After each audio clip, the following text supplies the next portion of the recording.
할렐루야. 예수 그리스도 이름으로 하나님 말씀 증거하겠습니다. 우리 다 같이 하나님 말씀 베드로전서 5장 7절부터 11절까지 말씀을 다 같이 찾겠습니다.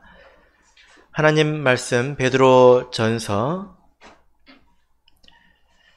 5장 7절부터 11절까지의 말씀을 우리 같이 읽도록 하겠습니다. 7절 시작. 너희 염려를 다 주께 맡겨버리라. 이는 저가 너희를 권고하심이니라. 근신하라. 깨어라. 너희 대적 마귀가 우는 사자같이 두루 다니며 삼킬 자를 찾나니 너희는 믿음을 굳게 하여 저를 대적하라. 이는 세상에 있는 너희 형제들도 동일한 고난을 당하는 줄을 알미니라. 모든 은혜의 하나님 곧 그리스도 안에서 너희를 부르사 자기의 영원한 영광에 들어가게 하신 이가 잠깐 고난을 받은 너희를 친히 온전케 하시며 굳게 하시며 강하게 하시며 터를 견고케 하시리라. 권력이 세세 무궁토록 그에게 있을지어다. 아멘. 네, 오늘 이 시간은 견고한 믿음을 가지라 라는 제목으로 하나님 말씀을 증거하겠습니다.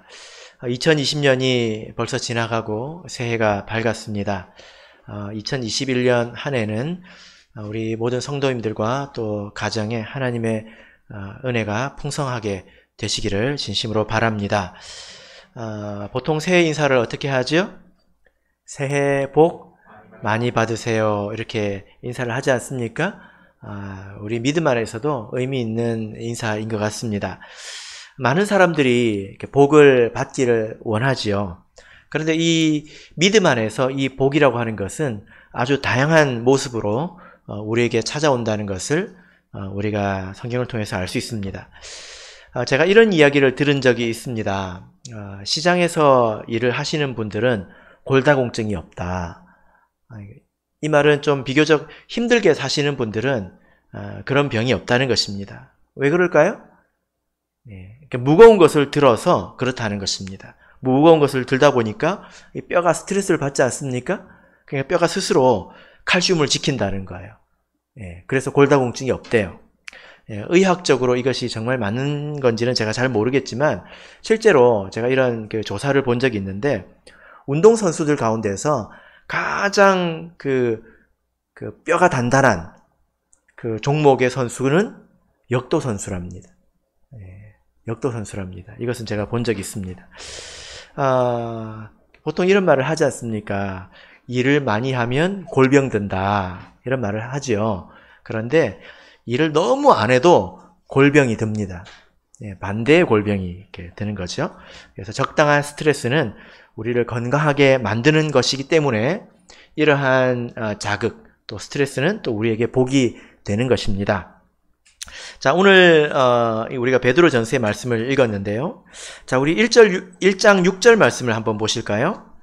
자, 이 베드로전서는 어떤 사람들에게 쓰여졌는지 우리 같이 한번 보겠습니다.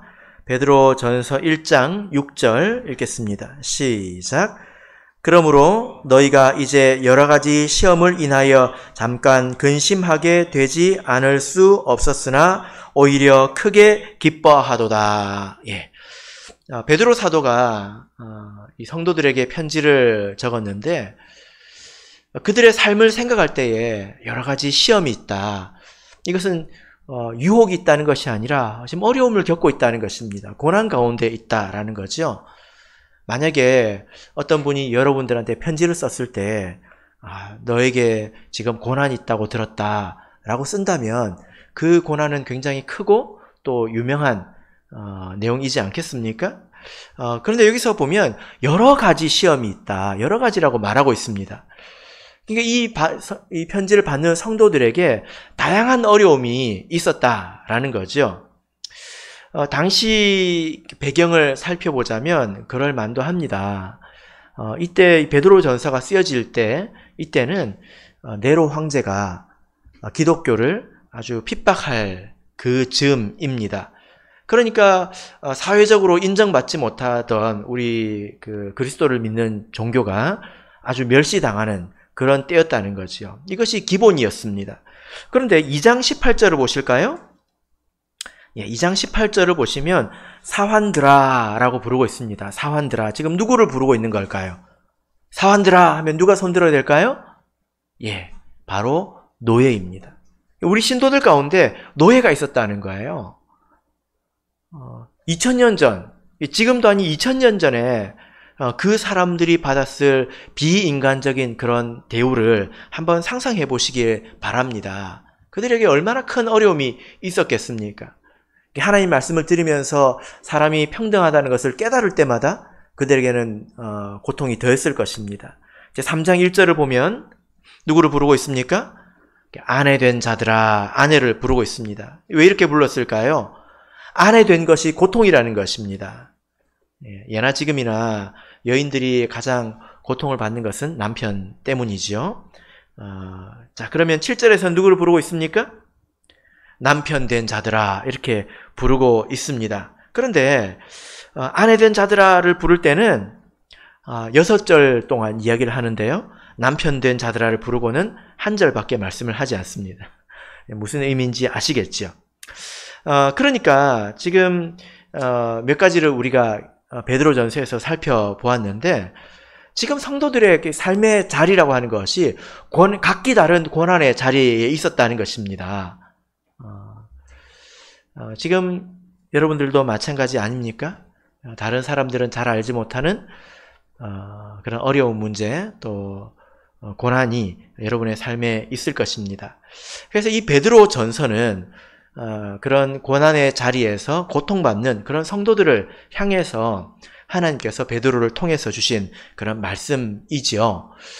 그리고 오늘 본문 베드로전서 5장 7절부터 11절은 이 책의 결론 부분입니다. 이 책 전체를 포괄하는 그런 내용입니다. 자, 그러면 여러분, 우리가 이런 고난의 때에 우리는 어떻게 살아야 되는 것일까요?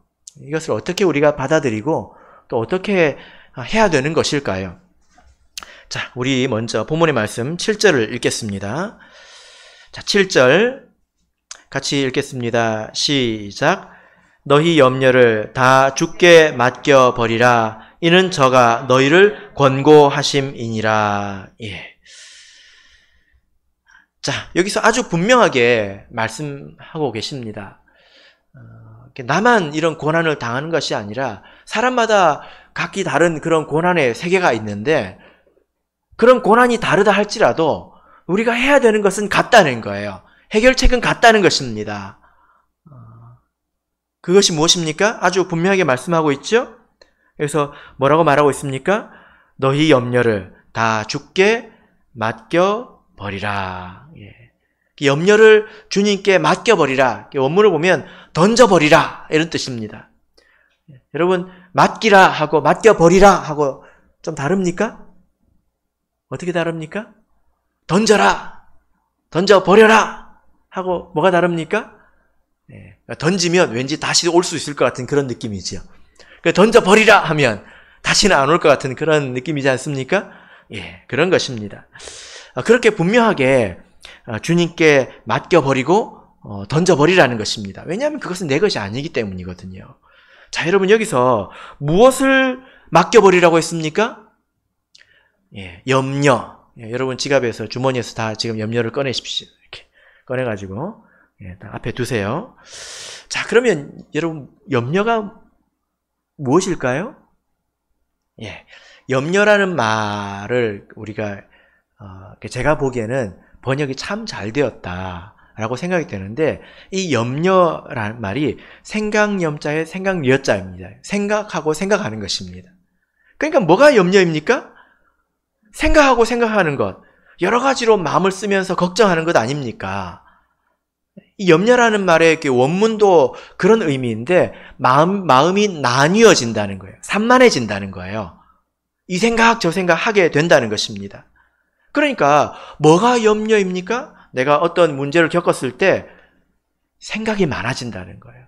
이렇게 해볼까, 저렇게 해볼까, 그렇게 하면 어떻게 될까.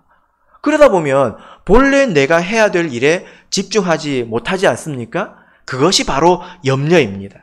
어떤 사람은요, 이렇게 말합니다. 이 생각, 저 생각하면서 말로는 저는 염려 안 해요 하면서 계속 생각만 하더라고요. 그게 염려예요. 예. 무엇이 염려인지 아시겠지요? 그죠? 예. 염려가 무엇이라고요? 생각하고 또 생각하는 것. 답도 안 나는 문제, 또 방향도 모르는 문제, 그런 것을 계속 생각만 하고 있는 것을 말하는 것입니다. 이런 염려를 어떻게 해버려야 됩니까? 주님께 던져버려야 됩니다. 그래서 내가 그런 생각을 마음속에 품지 말아야 된다는 거예요. 그 이유가 무엇입니까? 여기 7절 보면 이렇게 말씀하고 있죠. 이는 그런 생각 안 해도 된다는 것입니다. 왜 그렇습니까? 저가 너희를 권고하심이니라. 하나님께서 너희를 권고하신다는 거예요. 여러분, 권고하신다는 말은 걱정하신다는 뜻입니다. 그래서 보살피신다는 것입니다. 마음을 쓴다는 것입니다. 부모가 자기 자녀들을 걱정하고 보살피지 않습니까? 예. 아이가 태어나면 아이가 생각하지 못하는 것까지 부모는 이미 생각하고 있습니다. 그죠? 그래서 심지어 아이가 태어났을 때 이미 그때부터 대학교에 들어가면 어떻게 할까? 그때부터 적금을 드는 사람들도 있습니다. 이 세상 부모가 그와 같다는 거예요. 그러니까 내가 이 문제를 놓고 이렇게 저렇게 고민하는 것이 의미가 없다는 것입니다. 왜냐하면 하나님께서 우리 미래를 아시고 나에 대해서 생각을 하시고 나에 대해서 걱정을 하셔서 이미 우리를 살피고 계신다는 것입니다. 하나님께서 나를 위해서 걱정하고 계시고 염려하고 계시는데 우리가 내가 스스로 할 수도 없는 일에 대해서 너무 많이 생각하고 그렇게 염려할 필요가 있을까요? 여러분, 이런 말이 있습니다. 어디 이런 벽에 이런 글귀가 적혀 있더라고요. 걱정을 해서 걱정이 없어지면 걱정이 없겠네. 걱정을 많이 해서 걱정이 없어진 사람이 있으면 좀 데려와 보십시오. 절대로 그럴 수가 없습니다. 그런데 여러분, 우리가 이렇게 염려를 다 주께 맡겨버리라 라고 하는 것은 우리가 아무 생각 없이 살라는 말씀은 당연히 아니겠죠? 그죠? 그럼 이 말씀의 뜻은 무엇일까요? 내가 할 수 없는 일에 대해서 너무 많이 생각하지 말라는 것입니다. 그리고 그런 형편을 받아들이라는 거죠. 자, 여러분, 우리가 이 예를 한번 보시면 베드로전서 2장 18절을 보실까요? 2장 18절을 보면 사환들아 범사에 두려워함으로 주인들에게 순복하되. 지금 누구에게 말하고 있습니까? 노예에게 지금 말하고 있지 않습니까? 그죠? 뭐라고 말하고 있습니까? 주인들에게 순복하라. 그런 상황을 받아들이라고 이야기를 하고 있습니다. 그런데 여러분 한번 생각해 보십시오. 만약에 내가 누군가의 노예가 된다면 이런 상황을 여러분 받아들일 수가 있겠습니까? 받아들이기 힘든 문제지 않습니까? 그런데 그런 상황조차도 받아들이라는 거예요. 그것이 옳아서가 아닙니다. 그것이 틀리다는 것은 우리도 알고 하나님께서 이미 다 아시는 것입니다. 그런데 우리가 믿는 예수님이 어떤 삶을 사셨는지 여러분 한번 생각해 보시길 바랍니다. 예수님께서 살아가면서 가장 크게 겪으셨던 것이 억울함이지 않습니까? 내가 잘못하지 않은 것에 대해서 고난을 받은 것입니다. 그런데 인간의 입장으로 볼 때는 그것은 억울한 죽음밖에 아무것도 아니었지만, 그러나 우리가 하나님의 세계에서 볼 때 하나님은 그것을 통해서 하나님의 뜻을 이루셨다는 것입니다. 그죠? 그 무엇도 할 수 없는, 그 누구도 할 수 없는 일을 정말 말도 안 되게 억울한 일을 통해서 하나님은 이루셨다는 것입니다. 그래서 여러분, 하나님께서 우리의 아버지 되시지 않습니까? 그런데 만약에 우리가 어떤 어려운 일을 겪는다면 거기에는 틀림없이 하나님의 뜻이 있습니다. 그러니까 하나님께서 이루려고 하시는 일이 있습니다. 내 형편을 하나님이 모르시거나 하나님의 팔이 짧아서 나에게 닿지 않으시는 것이 아니라 거기에는 하나님의 뜻이 있다는 것입니다. 우리가 기본적으로 알아야 될 그 뜻이 무엇입니까? 자, 베드로전서 1장 7절을 보실까요? 베드로전서 1장 7절. 자, 같이 읽어보겠습니다. 시작. 너희 믿음의 시련이 불로 연단하여도 없어질 금보다 더 귀하여 예수 그리스도에 나타나실 때에 칭찬과 영광과 존귀를 얻게 하려 함이라. 예. 이 고난을 믿음의 시련이다, 또 불로 하는 연단이다, 이렇게 말씀을 하고 있습니다. 왜 우리에게 시련이 필요하고 불이 필요합니까? 예, 왜냐하면요, 우리가 순금이 아니기 때문입니다. 우리가 돌멩이도 아니에요. 우리는 금광석입니다. 그런데 금광석이라고 할 때는 여전히 그 속에는 많은 불순물이 있다는 거죠. 그 불순물을 어떻게 제거를 합니까? 예, 바로 불로 재련을 하지요. 그래서 단련을 해서 결국 순금을 만들지 않습니까? 그래서 여러분, 우리 자신을 생각해 보면 내가 고칠 점이 있잖아요. 하나님도 아시거든요. 그래서 우리를 여러 가지 인생의 문제를 통해서 하나님께서 온전케 해 나가시는 그런 과정이라는 겁니다. 그럼 그런 고난의 때에 하나님께서 나를 향하신 뜻이 무엇인가? 내가 무엇이 부족한가? 이것을 반드시 기본적으로 생각하고 돌아봐야 합니다. 이것이 기본입니다. 만약에 서로 나에게 연약하고 부족하고 더 나아져야 되는 점이 없다 하더라도 하나님께서는 그 일을 통해서 하나님의 뜻을 분명히 이루어 가실 것입니다.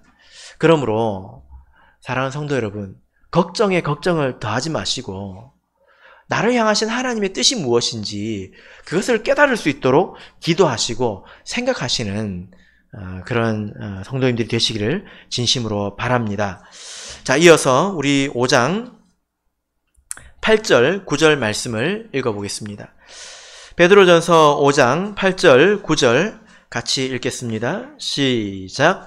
근신하라, 깨어라, 너희 대적 마귀가 우는 사자같이 두루 다니며 삼킬 자를 찾나니 너희는 믿음을 굳게 하여 저를 대적하라. 이는 세상에 있는 너희 형제들도 동일한 고난을 당하는 줄을 알미니라. 예.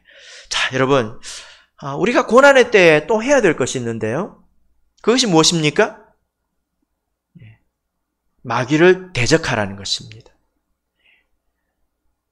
왜 고난의 때에 우리가 근신한다는 것은 정신을 바짝 차린다는 거거든요. 긴장하고 있다는 것입니다. 왜냐하면 마귀가 찾아오기 때문입니다. 고난의 때에. 여러분, 마귀는 기회를 잘 노립니다. 그래서 우리가 잘 되어서 스스로 우쭐할 때, 그리고 우리가 어려워서 낙심했을 때 그 틈을 사단이 노리겠지요. 그래서 우리가 고난당할 때는 반드시 사단의 역사도 있다는 것을 알아야 합니다. 사단이 그 기회를 노리고 있다는 것을 우리가 알아야 합니다. 그래서 무엇을 합니까? 두루 다니면서 그런 고난 가운데서 시험 든 자를 찾아서 영적인 생명을 끊어놓으려고 그렇게 애쓰고 있다라는 것입니다. 이런 마귀에 대해서 우리가 어떻게 해야 합니까? 무서워서 도망을 쳐야 될까요? 어떻게 해야 될까요? 자, 여기 보면 8절을 보면 근신하라, 깨어라, 정신을 바짝 차리라는 거죠. 내 삶에 고난이 있을 때는 마귀가 온다는 걸 알아야 합니다. 정신을 차리고 기다리고 있어야 합니다. 그리고 뭐 해야 됩니까? 9절 보면 너희는 믿음을 굳게 하여 어떻게 하라? 저를 대적하라. 대적하라는 것입니다. 여러분, 대적한다는 것은 맞선다는 것입니다. 마주 선다는 것입니다. 우리가 사람을 대적해서는 안 됩니다. 사람을 대적한다는 것이 무엇일까요? 예를 들어서 어떤 사람이 마음에 들지 않습니다. 그런 사람을 대적한다고 하는 것은 저것 봐라, 내가 저것을 좀 고쳐놔야 되겠는데 하고 내가 딱 마주서는 것을 말합니다. 그건 사람을 대적하는 거죠. 만약에 내가 사람을 대적한다면 그 사람의 입장에서 내가 사단이 되는 거예요. 그렇죠? 이것은 결코 우리에게 좋지 않습니다. 우리는 사람을 대적할 것이 아니라 마귀를 대적해야 합니다. 그런데 여러분, 마귀가 눈에 보입니까? 눈에 보이지 않죠? 뭐 어떻게 대적을 하는 것일까요? 어떻게 대적해야 될까요? 어떻게 마주서야 될까요?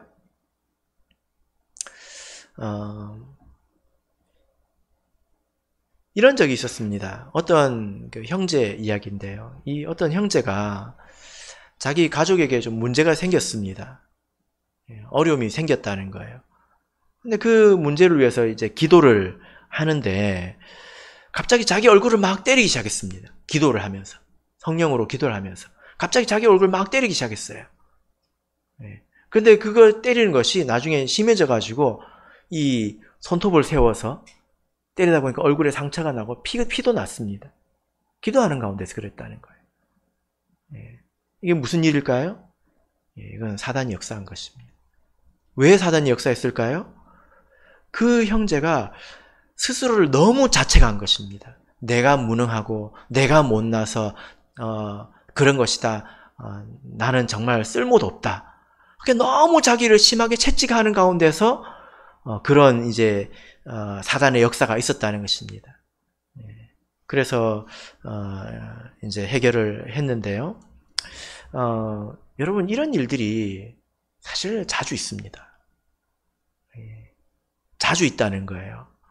여러분들도 겪었을지 모릅니다. 정도가 다르고 방식이 달라서 그렇지 그런 것은 굉장히 옆에 사람들이 보기에 이상하게 보이는 것이고 그래서 문제의식을 가질 만한 것이지만 그러나 사단은 은밀하게 그리고 사람들이 알기 힘들게 역사합니다. 여러분들께서 겪었을지도 모릅니다. 때로 감정이 요동친다거나 내 마음의 그릇에 담을 수 없도록 감정이 요동친다거나 사람들과의 관계에서 문제가 생긴다거나 어떤 사람이 갑자기 나를 대적한다거나 내가 어떤 사람을 대적한다거나 혹은 나의 기도에 문제가 생겼다거나 그런 것들이 바로 그런 것입니다. 우리 잘 생각해 봐야 합니다. 마가복음 16장을 보겠습니다. 마가복음 16장 18절입니다.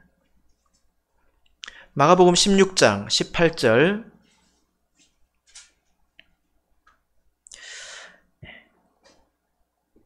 자, 같이 읽겠습니다. 시작. 뱀을 집으며 무슨 독을 마실지라도 해를 받지 아니하며 병든 사람에게 손을 얹은즉 나으리라 하시더라. 네, 이 말씀은 17절에 있는 말씀처럼 믿는 자들에게는 이런 표적이 따르리니 하나님을 믿는 자들에게 이런 능력을 주셨다는 것입니다. 근데 그 가운데 뱀을 짚는 것이 있습니다. 네. 뱀을 짚는 것, 여러분 저기 어디 동물원 같은 데 가셔가지고 뱀을 이렇게 집어 보셨습니까? 뱀을 짚는다. 이게 무슨 말일까요? 이거 만져본다는 뜻이 아닙니다. 원문을 보면 들어 올린다는 뜻입니다. 여러분 보통 뱀이 어디를 다니나요? 땅 바닥을 다니지 않습니까? 숲을 속을 다닙니다. 그래서 뱀은 잘 보이지 않아요. 제가 그 어떤 시골 출신의 어떤 목자님하고 작은 연못 주변을 이렇게 산책을 한 적이 있었는데요.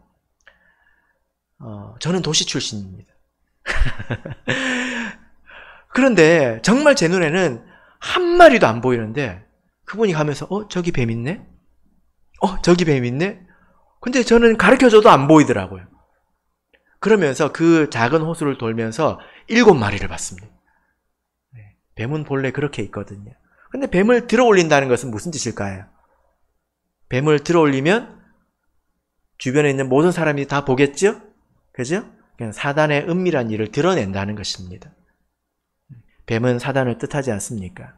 그러니까 우리 하나님을 믿는 사람에게는 이런 힘이 있다는 거예요. 사단의 은밀한 역사를 알아낸다는 것입니다. 여러분 한번 생각해 보십시오.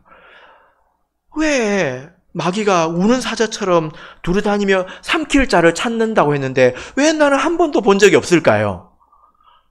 본 적이 없는 걸까요? 아니면 다녀갔는데 내가 알지 못한 것일까요?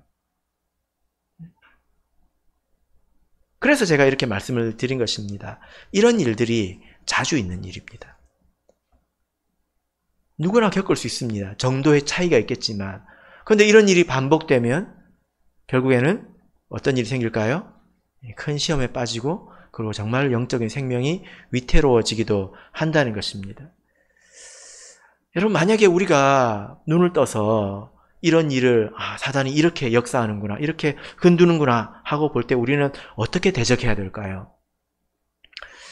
자, 우리 베드로전서 1장 13절을 보겠습니다. 베드로전서 1장 13절. 자, 읽겠습니다. 시작. 그러므로 너희 마음의 허리를 동이고 근신하여 예수 그리스도에 나타나실 때에 너희에게 가져올 은혜를 온전히 바랄지어다. 예. 자, 여기 보면 너희 마음의 허리를 동이라. 예. 그리고 근신하라. 이렇게 허리를 동인다, 이렇게 허리를 묶는다라고 하는 것은 긴장한다는 것입니다. 예. 여러분, 집에 가서 긴장이 풀어질 때 제일 먼저 뭐부터 합니까? 허리띠부터 풀죠? 그죠? 근데 내가 뭔가를 해야 되겠다고 할 때는, 허리띠를 딱 하지 않습니까? 마음을 단단히 먹고, 우리가 긴장하고 있어야 된다는 것입니다. 그리고 이제 베드로전서 전체를 읽어보면, 이 이후로 나오는 모든 말씀들이 마귀에게 대적하는 그런 방법들입니다. 그냥 마귀가 온다고 해서 예수 그리스도 이름으로 사단아 물러가라! 이렇게 말을 한다고 해서 그것이 사단을 대적하는 방법 다가 아닙니다. 그래서 우리가 이 이후에 있는 말씀을 쭉 읽어보면요, 핵심은 이것입니다. 마땅히 내가 지금 해야 될 일을 계속하라는 것입니다. 여러분, 우리가 아까 염려가 뭐라고 했습니까? 염려가 무엇입니까? 마음이 나뉘고 생각에 생각을 더하고 답도 없는 생각을 반복하는 것. 그렇게 염려가 가득 쌓이다 보면 여러분, 내가 본래 해야 될 일을 잘 하게 될까요? 잘 못하게 될까요? 찬양을 할 때 찬양을 정말 할까요? 기도할 때 정말 기도를 할까요?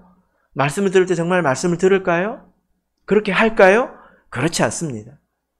그래서 이 염려가 많을 때는 그 사람의 신앙의 근본부터 흔들려가지고 보는 사람이 다 불안할 지경이지 않습니까? 그래서 이후에 있는 말씀들을 보십시오. 베드로전서를 보면 누구를 많이 부릅니다. 그래서 우리가 아까 2장 18절에서 사환들아 불렀죠? 네? 노예된 성도들아, 형제를 부르고 있는 것입니다. 노예들아, 노예된 자들아. 그래서 뭐 하라는 것입니까? 그 자리를 순복하라는 것입니다. 그 다음에 3장 1절에서 아내된 자들아, 아내를 부르고 있습니다. 그럼 뭘 하라고 하고 있습니까? 본래 일을 하라는 것입니다. 그 다음에 5장 1절을 보실까요? 5장 1절을 보시면 누구를 부르고 있습니까? 장로들아, 장로된 자들을 부르고 있죠. 그리고 뭐 하라고 있습니까? 본이 되라고. 이것이 본래 해야 될 일이지 않습니까? 그 다음에 5절을 보시면 젊은 자들아 라고 또 부르고 있습니다. 그리고 뭐라고 말하고 있습니까? 겸손하라는 것입니다.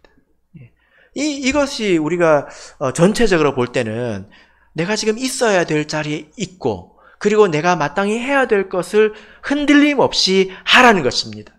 내가 만약에 염려, 걱정, 근심 이런 것들 때문에 내 마음이 흔들려가지고 내가 지금 하는 것에 집중하지 못한다면 그것이 지금 사단에게 물려 있는 것입니다.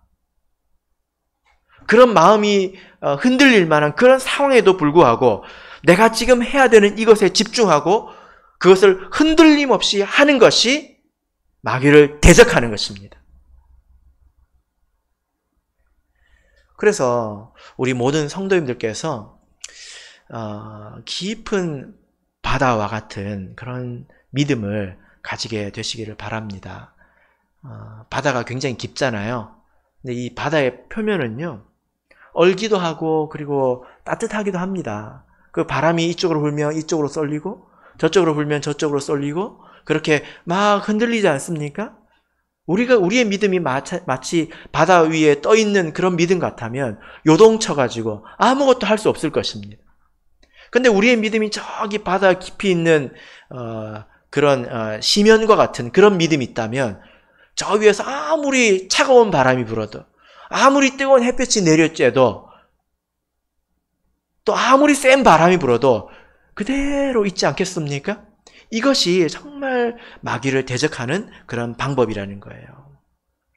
그래서 베드로전서 5장 9절을 보면 너희는 믿음을 굳게 하여 저를 대적하라 이렇게 말하고 있습니다. 마귀를 대적하는 것은 내 할 본분을 흔들림 없이 하는 것입니다. 이것은 믿음으로 되는 거죠. 이렇게 해야 될 이유가 무엇입니까, 여러분? 자, 9절을 보시면 너희는 믿음을 굳게 하여 저를 대적하라. 이는 세상에 있는 너희 형제들도 동일한 고난을 당하는 줄을 알미니라. 너희가 알고 있지 않느냐? 무엇을 알고 있습니까? 세상의 모든 형제들은 다 이와 같은 고난을 겪을 수밖에 없다는 것입니다. 왜 그렇습니까? 우리가 이 이치를 알고 있지 않습니까? 로마서 8장 17절을 보겠습니다.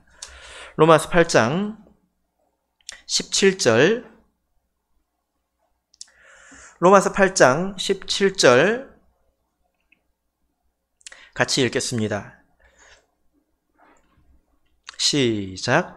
자녀이면 또한 후사 곧 하나님의 후사요 그리스도와 함께한 후사니 우리가 그와 함께 영광을 받기 위하여 고난도 함께 받아야 될 것이니라. 예. 이것이 이치죠. 예, 우리가 예수 그리스도의 이름으로 세례를 받아서 예수 그리스도와 연합한 자가 되었다면, 그와 함께 죽었다면, 그와 함께 고난을 받고 그와 함께 영광을 또 얻게 된다라는 것입니다. 그래서 우리에게는 고난이 필요합니다. 예수님께서 고난을 통해서 하나님의 뜻을 이루신 것처럼 우리도 고난을 통해서 하나님의 뜻을 이루고요. 우리가 부족하기 때문에 고난을 통해서 또한 완전해져 가야 된다는 것입니다. 우리가 고난 없는 삶을 사모한다면 영적인 골다공증에 걸리기를 원하는 것 아닐까요? 그래서 여러분, 주변을 돌아보시면 한결같은 성도들이 있을 것입니다.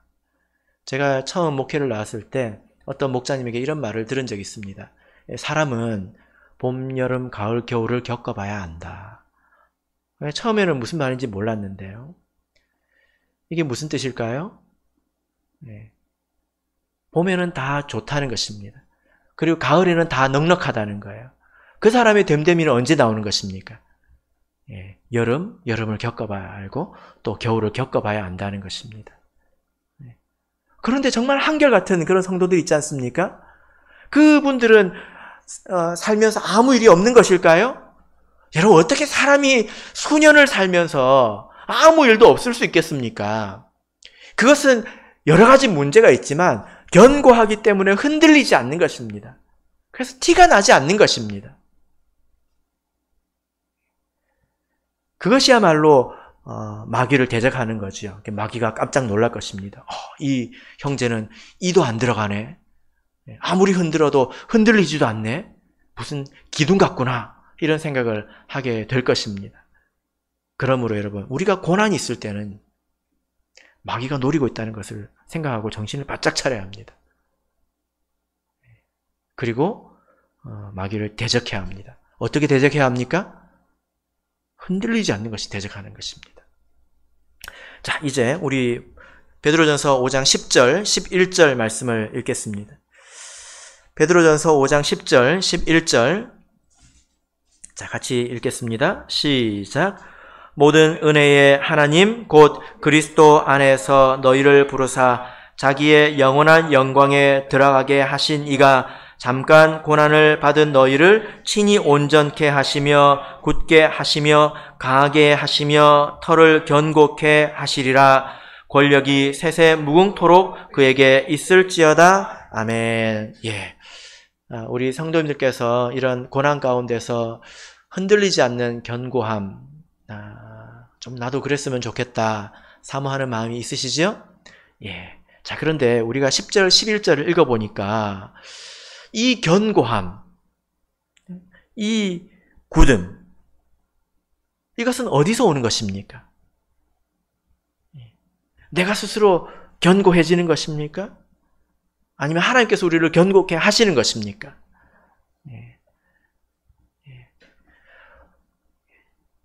우리가 10절을 읽었지요. 누가 견고케 하십니까? 견고하게 되는 일은요, 우리가 스스로 하는 것이 아니라 하나님께서 친히 하시는 것입니다. 그래서 여기 10절을 보면 너희를 친히 온전케 하시며, 하나님께서 그것은 주관해서 하시는 일이라는 거예요. 근데 여러분, 우리가 어떻게 온전케 됩니까? 어떻게 견고하게 됩니까? 어떻게 더 굳세게 됩니까? 자, 우리 요한복음 18장을 보겠습니다. 요한복음 18장 8절 9절을 보겠습니다. 요한복음 18장 8절 9절.